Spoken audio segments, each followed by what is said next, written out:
Hey everybody, this is Dr. Moore, and this video is on feeding relationships.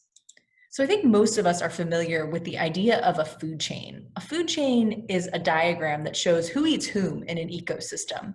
So the food chain on the screen shows us that grass is eaten by mice, and mice are eaten by foxes, and foxes are eaten by coyotes. But to an ecologist, a food chain shows more than that. A food chain shows the flow of matter and energy through an ecosystem. That's why we use arrows. The arrows show that the matter and energy that's in this grass is moving to the mouse, and the matter and energy in the mouse is moving to the fox, and so on. Now, a word about matter and energy.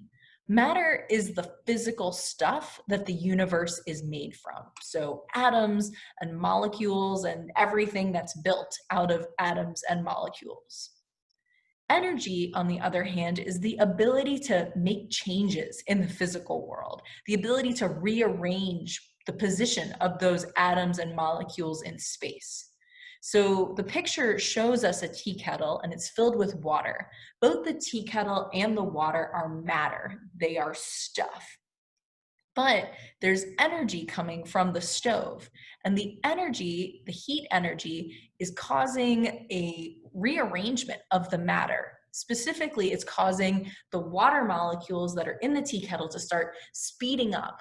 And some of them speed up so much that they escape the liquid and become gas. That change in the physical arrangement of the water molecules is coming from, or requires energy to happen. Now, matter and energy are different, but it's easy to get them confused because they travel together in food chains, because the bonds between atoms in biological molecules store energy. This is what I'm talking about. So this is a diagram of a molecule of glucose. It's a very simple sugar. It's made by plants and it's very abundant in things like corn syrup. A molecule of glucose contains 6 atoms of carbon, 12 atoms of hydrogen, and 6 atoms of oxygen, all bound together. And the bonds are represented by these little lines. When an organism breaks the bonds between those atoms, it releases energy, and then the organism can use that energy to do whatever it needs to do. So there we go. Boom, energy is released.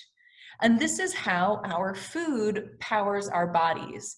Our cells break the bonds between the atoms in biological molecules, aka our food, and that releases the energy. We can then use that energy to rearrange atoms and molecules within our own cells, which is basically what life is all about. The atoms from the glucose get rearranged into smaller molecules, specifically carbon dioxide and water. So food chains show the flow of matter and energy through ecosystems. Now we can start describing feeding relationships by looking at a food chain.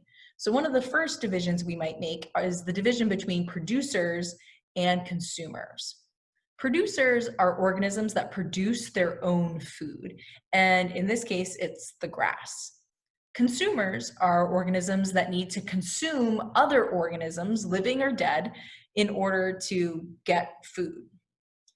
Most ecosystems, the producers are photosynthetic. So that means plants on land in terrestrial ecosystems and algae and phytoplankton in aquatic ecosystems.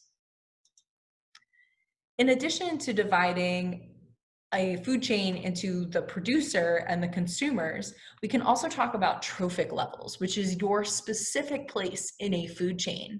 We start always with a producer of some kind that's creating its own food from the abiotic environment. And then the first organism that eats is called the primary consumer. That literally means the first eater.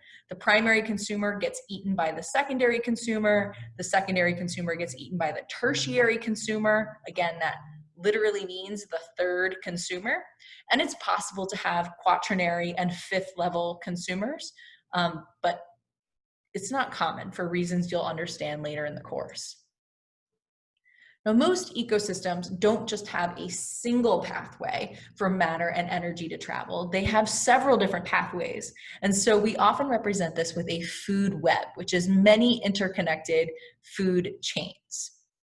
One of the nice things about a food web is you can see exactly what organisms are eating, so you can start to characterize them based on what they eat. An herbivore is an organism that eats only plants. The prefix herb means plant.